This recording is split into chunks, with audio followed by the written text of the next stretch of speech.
V1. Pull up, pull up, pull up.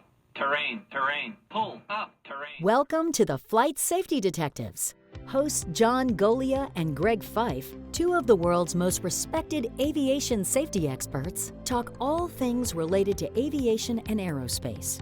This podcast and the Flight Safety Detectives YouTube channel are brought to you by the Professional Aviation Maintenance Association, PAMA, and Avemco Insurance, a world-class provider of aviation insurance and your one stop for all general aviation insurance needs. Get a customized quote at avemco.com or give them a call at 888-879-0389. Tell them you're a listener of the show and receive a 5% discount. Now it's time to buckle up because it's wheels up for the latest episode of Flight Safety Detectives.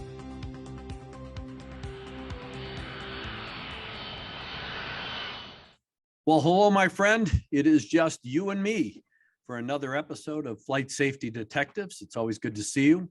I think we've got some interesting things to talk about in this episode of the Flight Safety Detectives. Some new information coming out of China with regard to China Eastern and how we relate it to some previous accidents that we've both done.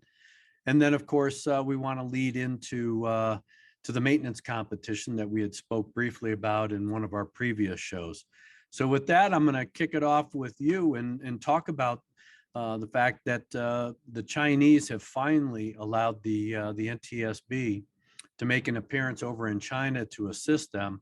So that's good news on that particular front. We're going to have, I think, 2 or 3 people from the safety board over there working with them on the recorders and hopefully getting some good information. The big concern, John, that I have is that it's my understanding that the FAA may not have traveled.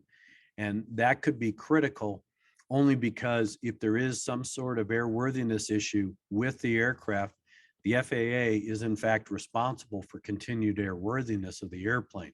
So hopefully there's going to be a very good dialogue with whatever the NTSB folks find and the Chinese in pumping that back to the FAA with regard to any kind of airworthiness issue, because that's only one aspect of this entire investigative process. Because as you and I talked earlier on a previous show, this also could be an intentional act, which again creates a whole new aspect for the investigation of this accident.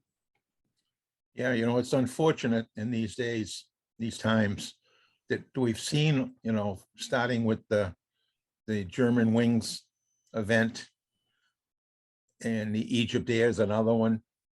It seems to popping up.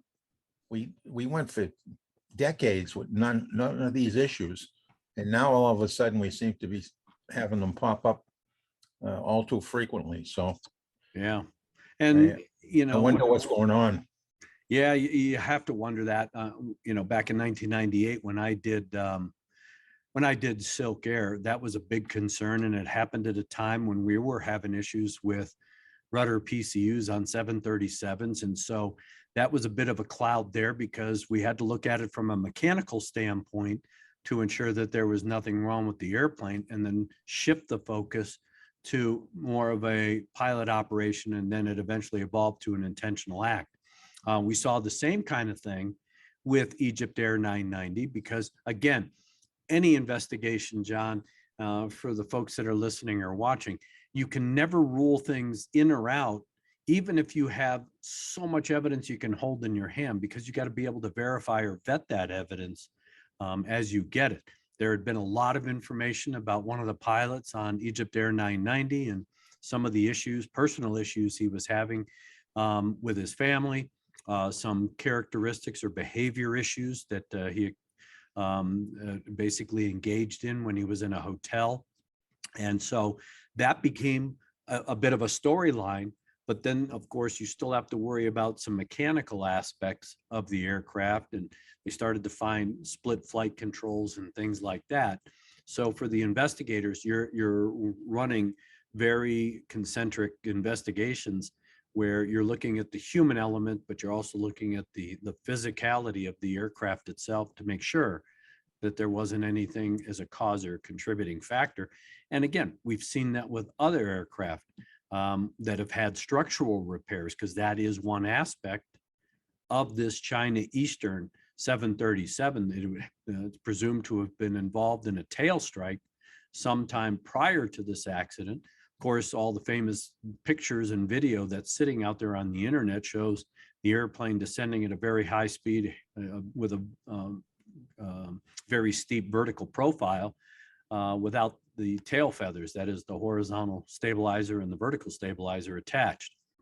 And we've seen that kind of failure not only with the JAL 747 that killed over 500 people, but we saw that again in 2002 with a China Air 747 that also had a aft pressure bulkhead blowout after a tail strike was improperly repaired. So the investigators have multiple things going on here. Yeah, I was on the board when Egypt Air happened, and we were proceeding with the mechanical side because there was some physical evidence that was recovered that really indicated a possibility of mechanical failure.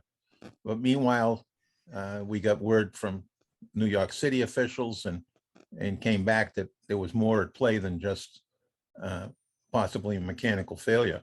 So it was from the management side of that investigation, there was flipping back and forth between mechanical and other human-driven issues until the dust finally settled and we were able to figure out that it was human-driven issues that caused the crash. Yeah, and we saw that with Silk Air as well.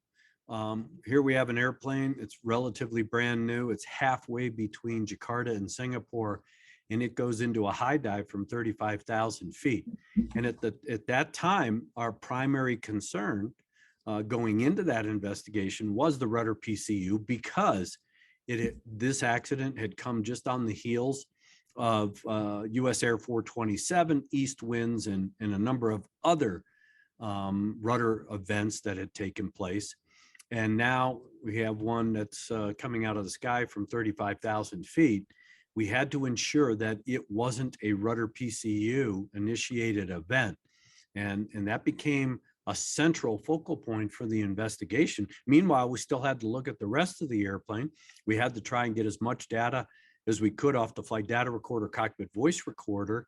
And then as that investigation progressed, we're able to narrow things down and determine that it wasn't a physical problem with the airplane, but rather the issue was residing in the cockpit, and it ended up being an intentional act. But like you said, John, things start to get muddy. You're bouncing back and forth because you get a bunch of evidence and you go, okay, we have a lot of evidence over on this side. And then all of a sudden you start developing more evidence on the other side. You go, well, we got to go back over here and look at this. And you bounce back and forth until one of those weighs more than the other. And that's what you pursue. You know, right there is a good point to raise this issue with the talking heads that we see on TV and also the people that run at the mouth on the internet. You know, and they focus on one issue and they run with it and carry it on. What we were just talking about, the people that have to bounce back and forth, they're not the investigative teams. It's the leadership teams. It's you at your level as investigator in charge, and the folks back in the AS accident investigations in DC, all right, that have to play these mental gyrations between looking at different problems. The teams continue to do their work independently. The engine people have essentially a syllabus that they follow for an investigation of an engine and to run that to ground. So because there's a lot of activity around possibly something happening in the cockpit, doesn't mean the engine people stop doing what they're doing. Yeah. They need to run the play sheet. It's essentially a checklist, run it to ground, all those issues to make sure the engines had none of those problems, or the hydraulic system had none of their problems. And a lot of these people I see making comments on the internet just fail to recognize that they're independent teams. You know, it's not uncommon to have like 15 independent teams working out there in the field, you know, the weather person, does he tell you what's going on in the cockpit? It's not a concern to his at the time. His concern is gathering all the facts and circumstances around the weather. Yeah. Same thing with the witnesses, the hydraulic systems, the electrical systems. They're all focused on that narrow sliver of information around that airplane. And those have to all be worked clean. That's right. And you bring up a good point, John. And just to reiterate, because you and I have done previous shows about the role and responsibility of the NTSB, the investigators in their respective disciplines. A couple things to add there. One, when the NTSB travels overseas, they aren't going to lead the investigation. They are going as technical advisors to whoever the investigative authority is. So the NTSB has sent 2 or 3 people over to China. China is still running the investigation. They are still responsible for determining all the facts, conditions, and circumstances. But now they've reached out to others as technical advisors to help them not only gather that information, but then interpret whatever factual information they may have gleaned from the investigation process. When you talk about, John, the engine guys they still have to do their investigation. One of the things we found in Silk Air, and we find it in a lot of accidents, but Silk Air is a perfect example, and that is when we started to determine that it wasn't a rudder PCU that caused the airplane to depart controlled flight at 35,000 feet, that it wasn't a very steep descent profile that could not be flown by an autopilot or even a faulty rudder PCU initiated roll event. One of the things that we started to look at, of course, is pilot operation. Now, anybody that flies airplanes knows that if you have enough altitude and you get into an unusual event, an unusual attitude event, and you have the ability to have references either outside the aircraft and or inside the aircraft that are reliable, of course, as pilots, we are trained to recover from these unusual attitudes. Here you got a 737 at 35,000 feet, goes into a roll event and is heading to the ground. Now, we've all been trained as pilots that in the recovery, you don't want to overspeed the airplane because the faster you go, you start pulling flight controls or turning ailerons or running, stomping on the rudder pedals. The high speed, you're going to overstress those flight controls and tear them off the airplane. In this particular instance, when we saw that the engines were at maximum power, that was not consistent with any kind of recovery. Then when we saw that the landing gear was still up and the flaps were still up and the speed brakes were still flat, they were not deployed. All of those things told us that that's unusual if you're trying to recover from a high speed dive, because we've been taught that, if you get into any kind of controlled descent or even an uncontrolled descent, you want to start trying to slow the airplane down, power back to idle, throw out all the drag devices so that you can get control of the airplane, slowing it down. We didn't see that. And so those independent investigations of those respective components, when you bring them together and you put them in context, starts to build the story that if somebody was trying to recover this airplane, they would have done these things, but none of those things had been done. And so in the investigative process, and you brought it up with the talking heads, and that is people that haven't been where you and I have been. They haven't been investigators. They're pilots who think they can be investigators. That's the problem, is that they aren't in that realm. They haven't investigated like that. They haven't had to put those facts, conditions, and circumstances in context. They take a factoid and build a whole storyline around it, yet they throw away a lot of those other facts that will change that storyline. We saw it in MH370. We've seen it in the 737 MAX accidents that you and I have dissected. We see it all the time.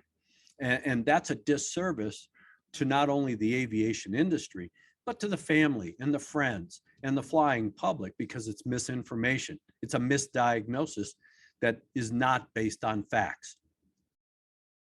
Without a doubt. And to have some pretty otherwise knowledgeable people make that jump to sensationalize, to get the headlines for themselves. Yeah. It is painful for the families. Yeah. And China China Airlines, flight 611, that was a famous accident, especially over in Taiwan, because it killed over 200 people in that accident, because the airplane, it was a 747 200 series airplane, and it was the queen of their fleet, and it had been involved in a significant tail strike a significant period of time before the accident. Now, the maintenance folks went in there and they started to do, they put a temporary fix on it. They were able to ferry the airplane back to their home base where more permanent repairs were made. And it was during the course of making these permanent repairs that China Air's own personnel department, our maintenance department, had done those structural repairs, but they failed to follow the Boeing structural repair manual for some reason. And that's eventually what led to a subsequent failure of the aft pressure bulkhead on that particular airplane. And again, similar to JAL that happened years before, the whole tail section came loose from the back of the airplane. And of course, we lost over 200 people in that accident, which again, that's what the investigators will be looking at with China Eastern, if in fact it does square that this 737 had been involved in a tail strike. But when we talk about the integrity of maintenance personnel, John, you're the one to speak to this, that it takes question, you have to question, why didn't they follow the manual? What did they think they knew that Boeing doesn't know about how to repair their own airplane, especially after a tail strike like this? Was it because they were trying to shortcut the process, get the airplane back in service? I mean, what's the mentality there? Well, there's some of that always in maintenance, trying to, you got an airplane out of service, you're trying desperately to get it back to service. And oftentimes you'll find that the individuals, and I've succumbed to this sometimes myself, will put self-induced pressure on themselves to get the airplane done. Usually it's not in the case of these big repairs. The airplane's clearly out of service, and it's going to be out of service for, 3 or 4 days anyway. So usually you don't have that feeling of that self-imposed pressure, but you have others, and some of it's cultural. I mean, I've spent time over in China in their hangars in Taiwan or near Taiwan. I've been in the hangar that China Airlines does all their work, and I've walked around that place with and without a keeper. You know what I mean? Some facilities you go in and they won't let you take one step without having somebody hovering over you. And I've been in their facilities just walking by myself and talking to, sometimes there's no English, but looking at what's going on. And as far as the work, accomplishing the work, these guys in China can do the job and do it well, but they have the same problem there that you saw in Korea, that I saw in mainland China. And that is, when the boss says you go here, you go there, and you don't question it. And it could very well be that maybe the engineers that they used to design this repair were not the most knowledgeable, but the worker bee, sheet metal mechanic in this case, that's putting the sheet metal on, is not going to push back. And you read the report and you see that they had deep scratches and gouges that went far beyond the doubler. Well, give me a break. That's a recipe for disaster. And any sheet metal person worth his rivet gun would not do that. Would not do that. So, and I've seen a lot of bulkhead repairs, and especially after the Air Canada bulkhead blew out of one of their DC-9s leaving Boston. And that airplane was back in, and all of us, it's a funny thing about maintenance. All right, so here we have Air Canada blows out their bulkhead departing Boston, and they come back the will of amazing feat getting that airplane back. And they get the airplane and land, and of course immediately there's this great big, every suit in existence is climbing all over the airplane. But 4, 5, 6 days, I forget how many days later, the dust starts to settle, and slowly the mechanics from around the airport, usually late at night, like between maybe 8 o'clock at night and 6 o'clock in the morning, will find their way over and find somebody working on the airplane and want to see what's going on. And I did that myself. I work in midnight shift. We got We went over and found somebody working, said, you know, I'd like to see what's going on. They took us in, gladly showed us. And what that did for us was gave us a place to go look. Because the next airplanes that came in, we were looking. Yeah. Right. Just to make sure that none of our airplanes had that same problem. And that's another thing that we do as maintenance people. That's our airplane. You know, the Japanese have really formalized that. Yeah. But informally, most mechanics will say that's my airplane. You know, and one of the things, John, that you bring up, and that is, it is your airplane. I mean, when that airplane goes into the hangar, the people that are touching it have to take pride and have to work at 150%. We have seen deficiencies where you have good people that have made mistakes. We saw that with Eagle Lake, Texas, and that de Havilland, what was it, a -7 or -8, where they forgot to zip up the top of the horizontal stabilizer and sent the airplane back to the line, and eventually the tail eventually came apart. So it was an Embraer. An Embraer, yeah. And so we're not being critical of that, but where you have a very smart, competent crew who doesn't use the structural repair manual and tries to make a repair. And one of the recommendations that came out was, of course, having their airplanes inspected, China Airs, and I think probably happened all over the world, and that is looking for patches that may have been put on the bulkheads and stuff that could have hidden damage. And you find them after the Air Canada thing. We found a few patches back on some cargo DC-9s where they had driven the pallets back. The cargo loading people are not very friendly to airplanes. They really abuse the airplanes. And we found a couple of airplanes with pretty severe damage to the bulkheads. And again, in this particular instance, there were a number of recommendations that were made, but you and I have talked about, of course, this on a previous show, and that is one of the recommendations that came out from the Chinese in this particular accident was the fact that they wanted Boeing field service reps to be more involved. And over the years, that program has expanded. And one of the things that you and I questioned when we dissected the Lion Air accident, 610, was why didn't Lion Air reach out to Boeing and the Boeing field service rep and say, we got a problem with our angle of attack indicator vanes. We need new ones, rather than go to the black market, if you will, down in Miami and buy an AOA vane that wasn't even for that airplane. Well, I have my own theories about that. And basically it is that I wouldn't go to Boeing because Boeing would tell me to fix it. They would tell me to stop that airplane and fix it. And we know that airplane was flying for 29 days prior to the crash with this problem on the airplane. And they were aware of it. So they would stay far away from Boeing just to not get the answer they don't want to hear. And I see in this report, and here it is, 20 years ago, but even in this report, they don't even touch the accomplishment of the work in the report.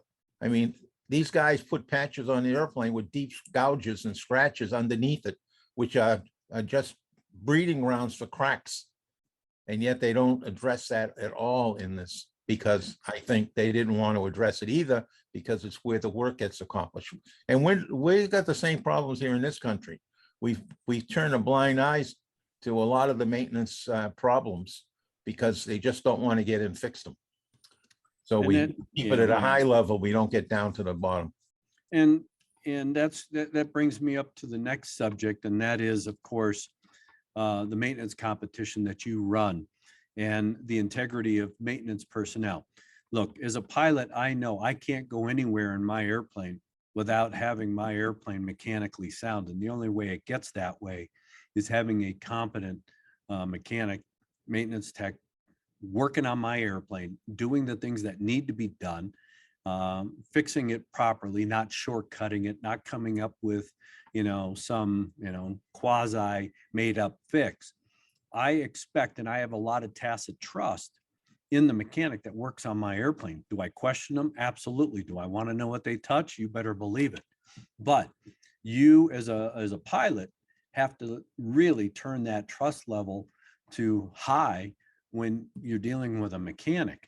And while, the pilots of China 611 and all the other airplanes that have had problems, yeah, you can't get in there and see what they fixed and talk to the mechanics and see how robust the fix was and all. I mean, that's not practical in any way, shape, or form. But it's kind of like that sign that says, do the right thing even when nobody's looking. That's the kind of thought process that we have, is we hope that they're doing the right thing even when nobody's looking. Because for me as a pilot, I have to do the same thing. I have to do the right thing even when I don't have either a company or the FAA looking over my shoulder or another pilot or even a passenger. I have to do the right thing. I cannot take those shortcuts. And the competition that you run, John, recognizes those people that are operating at the highest levels in their profession. And I think that, pilots get all the accolades when they save the day with an airplane. They also take a brunt of the hit whenever there's an accident and it's deemed pilot error. But I think that the unsung heroes are the maintenance techs. Why? Because they're working in a hangar. They're out of sight. Nobody knows they really exist. They work at night. They're working in the hellholes of the airplane. They're working inside fuel tanks and things like that. And there's probably been a lot of saves of an airplane due to the fact that the airplane went in for either routine maintenance or some issue that didn't lead to an accident or incident. And it was really by the perseverance, or at least the knowledge and skills of the maintenance tech, that they found a potentially catastrophic problem that could have manifested itself on the next flight into a really bad accident. They were able to prevent that kind of thing. And I think this competition that you have and that you put together recognizes those skilled people. Yes, we try to challenge them. A good mechanic has to use all his senses. Where you do a visual inspections, you need to know what you're looking at. So it takes some knowledge and understanding to do that. Do you use the sense of smell? You sure do. And taste sometimes. I mean, you got a fluid leak. Hopefully it's not blue fluid, which is from the lavatories, but you might. Yeah, you're not going to do a taste test there, are you? Do a taste test on is it oil or what, or is it fuel? I mean, I've done that a lot myself, and I don't think I ever got blue fluid. I was going to say that answers a lot of questions, that you were tasting a lot of stuff. Right. Well, there's a lot of chemicals on and around airplanes. Yeah. But a mechanic needs to use all his senses, and the better ones routinely use them all. We're all humans, so not everybody's going to be the ace of the base, so to speak. But they all have different skills. I mean, I had guys that if you gave them an electrical problem, get out of their way, because they're going to dig into it and they're going to fix it. And other guys that were good in sheet metal, and so if you were running a crew on midnight shift like I was, you oftentimes had to play chess with your people, not checkers.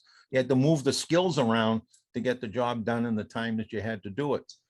And it's what we do all the time and routinely, as you said. In the competition, we tried to replicate that, and it's pretty hard to replicate it all, but we've been getting better at it. So that we used to have a safety wire as one of the testing, and we've dropped that one. We've dropped safety wire and replaced it with something that requires a little more hand and mind coordination. And you have to use the manuals. So we provide the manuals or the instructions, but we don't say use them. And if they don't use them, there's a penalty that goes with it. So just to remind people that you use the manual, and taking orders from people that are not around. So we've had a skill where one mechanic would be on a computer on the far end of the room, and these are huge halls. These are not just rooms. And the mechanic would be over here, and it happened to be a pedestal. We had a pedestal out of an MD-80, and he had to make a repair. And the guy on the other end is looking at the camera, telling them what to do. Right, so we're using the skills and manual resources of a mechanic that's not physically there to get the job done. How did And- this, John, how did this skills competition come about, just in a Reader's Digest version? And then, you know, what is it about the teams that participate, and what do they get out of it for winning? All right, so it started over 20 years ago, and it was part of PAMA, the Professional Aviation Maintenance Association. And it actually started as an outgrowth of what they called the chili cook-off. It was a gathering at one of their conferences every year, the annual conference, and they somehow, and I don't remember how now, but they started a chili cook-off as a night where everybody could get together. The day was full of teaching events, inspection authorizations, renewals, and all that. Anyway, it grew out of that, and then they formalized it, and they made it, and it was small. It had 4 or 5 competitions, and that's where the safety wire came from. And then we grew it with wheels, change a wheel and a brake. So it went on slowly. And then about 8 years ago, roughly, a friend of ours, Tom Hendershot, who was running it, died. And the competition was faltering. And I went in and swooped in and I took it over. And I changed it dramatically, changed the location where it was done, changed the texture and the tests.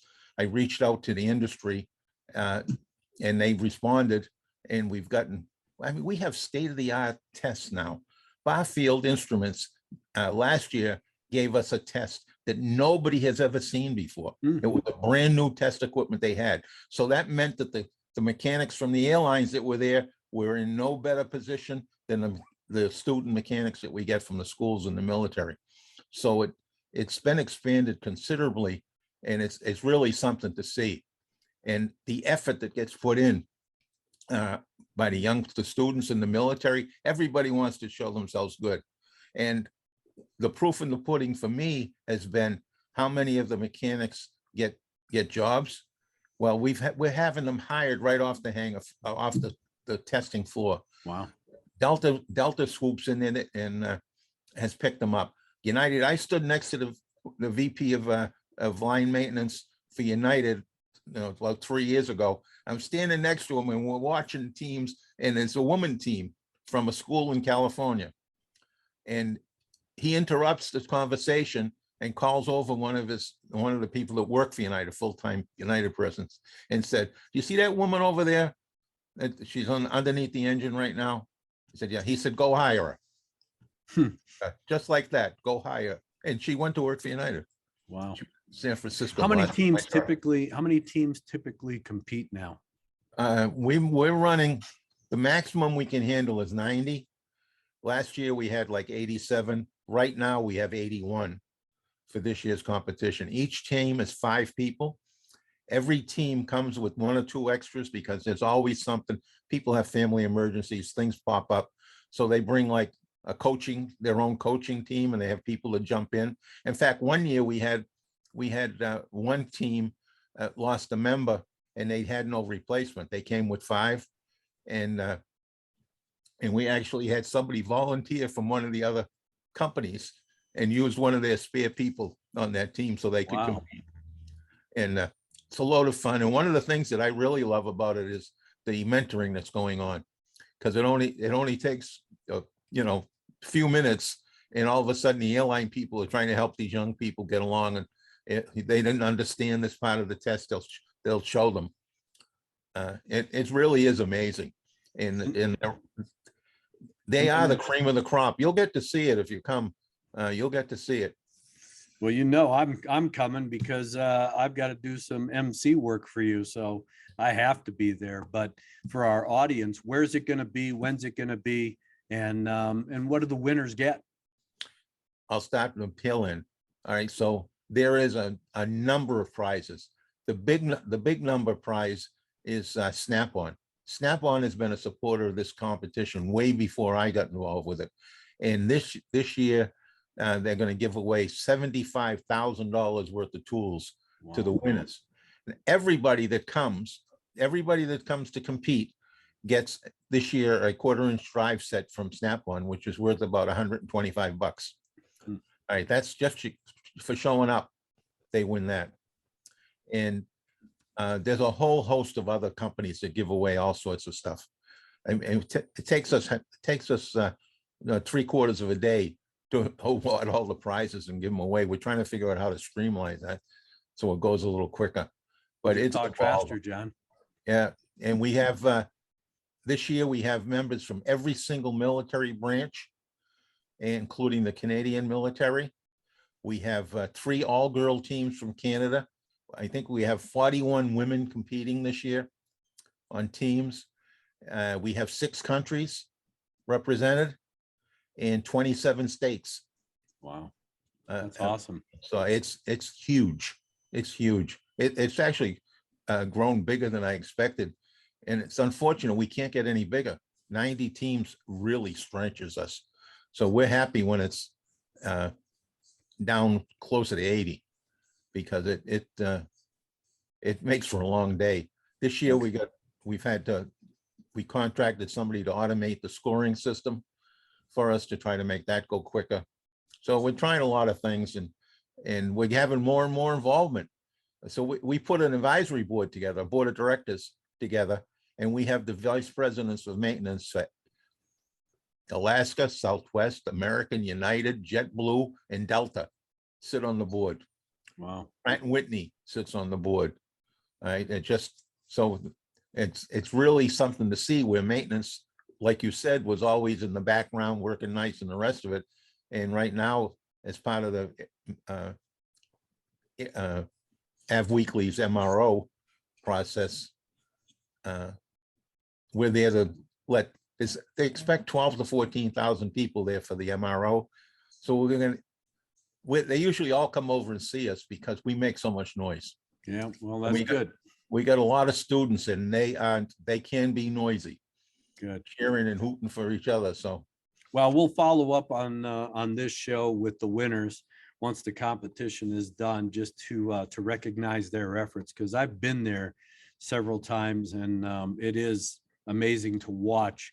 It is definitely a well choreographed dance when you see each of these teams doing their respective work, and not only the hand-eye coordination, but like we have in the cockpit with crew resource management, you have a lot of crew resource management with these teams as they perform their respective tasks and that kind of stuff. So it is definitely interesting. It's kind of like watching a NASCAR race and watching the pit crew come out, do their respective work, racing the clock, but doing it right every single time. So it is a lot like that NASA team. And just to watch the kids, the young people, they'll just pull up and sit on the floor and they'll be breaking out the instructions, and they'll together, 3 or 4 of them will be going over what they need to do. And it is really unbelievable to see the dynamics behind all of this. And that's what we need in aviation and aerospace is more recognition, because right now we got a pilot shortage, we got a mechanic shortage, we got an air traffic control shortage, we got shortages everywhere in aviation. And these are the kinds of things that I think really demonstrate and reach out to young people to say, hey, look, you know what? I can do this. That, these aren't just old guys doing this or old gals doing this. There's a place for me in this part of the aviation community, and I think that's a good outreach program. So, well, we've run our time as we've talked about a number of things on today's episode of Flight Safety Detectives. We always appreciate your feedback, so definitely get in touch with us. And of course, we always, with the emails that we have been getting, we're, of course, designing some of the shows around some of the feedback. So you'll be hearing some subjects here in the not too distant future based on the feedback. So with that, my friend, I know you're going to be traveling. I'm traveling again, as usual. We are going to run across each other, hopefully, possibly next week in the same place. And so I'm looking forward to seeing you in person, as I always do. So I will, since Todd isn't with us today, I will leave you with the last words. And as I always say, please, if you're going to go flying, do a good session of pre-planning before you even leave your house. Decide what you're going to do. When you get to the airport, do it again. And when you get out to your airplane, do a good walk around. If it's a small enough airplane, touch your airplane, because the things you touch as you look at them, you're going to remember. You'll find things that you didn't expect to find. And after you've gotten all done and doing your pre-flight in the cockpit, when you start flying, keep that head on a swivel. We saw recently the mid-air collisions go up. So please, please pay attention to all of those details, because we don't want to lose any listeners. That's right. Right? They're hard to come by. Yep. So please pay attention and fly so safe. keep subscribing to us on YouTube and of course your favorite podcast provider, because that's how we gauge that we are getting our message across. So yes.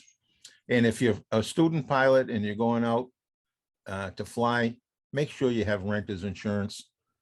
It's finally coming up and people are finally taking a look at it, but you are not covered. The flight instructor has insurance, but it doesn't cover you. To listen or watch more episodes of this show, go to flightsafetydetectives.com, the Flight Safety Detectives YouTube channel, or your favorite place to listen to podcasts. To contact John and Greg about the show, send them an email at flightsafetydetectives@gmail.com. And remember, for aviation insurance needs, contact Avemco Insurance at avemco.com or give them a call at 888-879-0389.